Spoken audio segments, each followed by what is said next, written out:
Praise the lord. మీ అందరికీ దేవుడి నామమున బాగున్నారా? ఉదయకాల సమయంలో దేవుడు మనతో మాట్లాడుతున్నమాట దేవుని యొక్క వాగ్దానాన్ని మనం ధ్యానం చేద్దాం. చూడండి, 1 యోహాను 2వ అధ్యాయం 17వ వచనంలో ఈ రీతిగా రాయబడతా ఉంది, దేవుని చిత్తము జరిగించువాడు నిరంతరము నిలుచును. ఇక్కడ దేవుడు మనతో వాగ్దానం చేస్తున్న మాట ఏంటంటే నిరంతరము నిలుస్తారు అని చెప్పడం ప్రారంభిస్తూ ఉన్నాడు. ఎవరయ్యా నిరంతరము నిలిచేది అనే విషయాన్ని మనం ఆలోచన చేస్తే, ఎవరైతే దేవుని చిత్తాన్ని జరిగిస్తారో వారే నిరంతరము నిలుస్తారు. ప్రియమైన బిడ్డారా, నిరంతరము నిలవడం అంటే భూమి మీదే కానీ పరలోకం అందే కానీ నిలవగలిగిన స్థితిలో మనం ఉండాలి. భూమి మీద నిలబడగలగాలి, అలాగే పరలోక రాజ్యంలో కూడా మనం నిలబడగలగాలి. ఇటర్నల్ లైఫ్ అంటారు దాన్ని. ఈ రోజు నా ప్రియమైన బిడ్డారా, ఒకసారి ఆలోచించండి, ఎవరయ్యా మరి పరలోక రాజ్యంలో నివసించగలిగేది అనే విషయాన్ని మనం చూస్తే, భూమి మీద ఆయన చిత్తాన్ని ఎవరైతే నెరవేరుస్తారో వారే పరలోక రాజ్యంలో నివసిస్తారు. అది కూడా నిరంతరము నివసిస్తారు. ప్రియమైన బిడ్డారా, ఒకసారి ఆలోచించండి. ఉదయకాల సమయంలో దేవుడు స్పష్టంగా నీతో మాట్లాడుతున్నమాట. నువ్వు నిరంతరము నిలబడాలని దేవుడు కోరుకుంటా ఉన్నాడు. అందుకే పరలోకమును విడిచి లోకానికి ఆయన మానవుడిగా ఈ లోకానికి వచ్చి తన రక్తమంతయు కార్చాడు, తన ప్రాణాన్ని పెట్టాడు.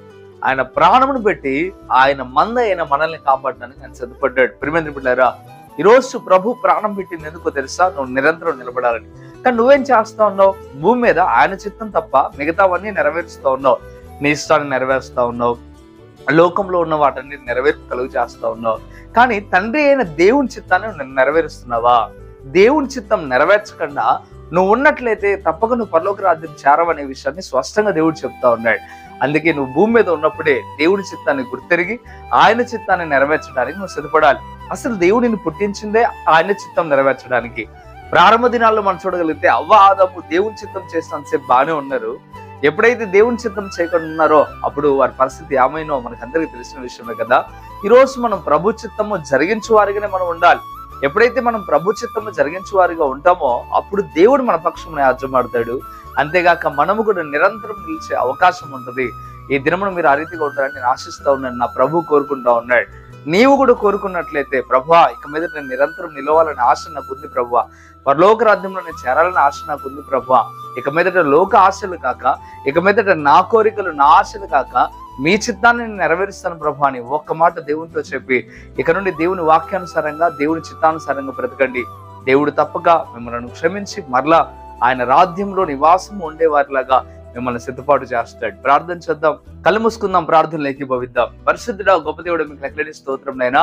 ఈ ఉదయకాల సమయంలో స్పష్టంగా నీ బిడ్డలతో మీరు మాట్లాడారు, అందుని బట్టి వందనాలు. నీ మాటలు ఎంతో శ్రేష్టమైనవి, నీ మాటలు ఎంతో విలువైనవి ప్రభా.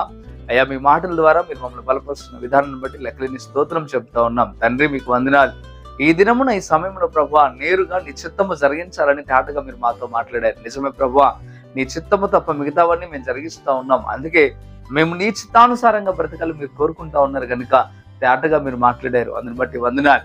ప్రతి హృదయంతో మీరు మాట్లాడినందుకు వేలాది స్తోత్రం ప్రభా. అయ్యా, ఎవరైతే ఈ మాటలు విని సరి చేసుకోవడానికి సిద్ధపడతా ఉన్నారో అయ్యా వారందరినీ మీరు జ్ఞాపకం చేసుకొని వారిని క్షమించి మరలా ప్రభా అయ్యా పరలోక రాజ్యంలో ఉండగలిగిన స్థాయికి నేను వారిని మార్చండి ప్రభా. మీకు వందనాలు. ఈ వాగ్దానం ద్వారా నీ ప్రజలతో మాట్లాడి మీరు ఎంతగానో బలపరిచారు, అందుని బట్టి వేలాది స్తోత్రం. ఈ మాటలు ఎవరైతే విని దాని ప్రకారము జీవిస్తారో వారి మీద మీ కృప నిరంతరము నిల్చున్న దాకా ప్రభా. మీకు వందనాలు. అయ్యా, ఈ దినమును ప్రభాని వీళ్ళందరికీ క్షేమాన్ని ఇచ్చారు, వారి కుటుంబాలకు కూడా క్షేమాన్ని ఇవ్వండి. వారి యొక్క పరిస్థితులను నీవు మార్చండి ప్రభా. ఎంతో మంది అప్పుల్లో ఉన్నారు, వాటిని ఎలా తీర్చుకోగలగాలో వారి జ్ఞానమును దయచేయండి. ఎంతో మంది బాధల్లో ఉన్నారు ప్రభా, బాధల్లో మీరు తోడే ఉండండి ప్రభా. ఎంతో మంది శ్రమల్లో ఉన్నారు, వారి శ్రమల్లో మీరు తోడే ఉండి నడిపించండి ప్రభా. మీకు లెక్కలేని స్తోత్రం. ఏ బిడ్డలు ఏ పరిస్థితుల్లో ఉన్నారో మీకు బాగా తెలుసు కనుక మీరే అన్ని విషయాల్లో తేటగా మీరు మాట్లాడి నడిపించి దీవించి ఆశీర్వదించమని యేసయ్య నామములో మీకు బతిమలాడి వేడుకుంటున్నాం తండ్రి. ఆమేన్, ఆమేన్. ప్రియమైన ఉంటారా, ఈ వాగ్దానం ద్వారా దేవుడు మీతో మాట్లాడినట్లయితే తప్పక వీడియోని లైక్ చేయండి. అంతేకాకుండా ఇంతవరకు కృపా TV India YouTube channel subscribe చేసుకోకపోతే ఇకనైనా మీరు సబ్స్క్రైబ్ చేయండి.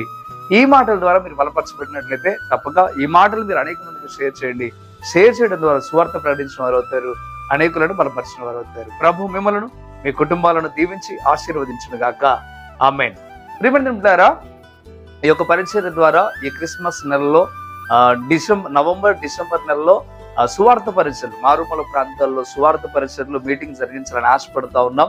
వీటి కొరకు మీరు ప్రార్థన చేయండి. ఒకవేళ మీకు అవకాశం ఉన్నట్లయితే వీటి కొరకు మీ యొక్క సమయాన్ని మీ యొక్క ధనాన్ని కూడా వెచ్చించడానికి సిద్ధపడండి. వీటి గురించి పూర్తి వివరం మీకు తెలియాలంటే తప్పక మీరు కాల్ చేయండి, మిగతా విషయాలు మీకు తెలియజేస్తాను. ప్రభు మిమ్మలను మీ కుటుంబాలను దీవించి ఆశీర్వదించును గాక. ఆమేన్. God bless you.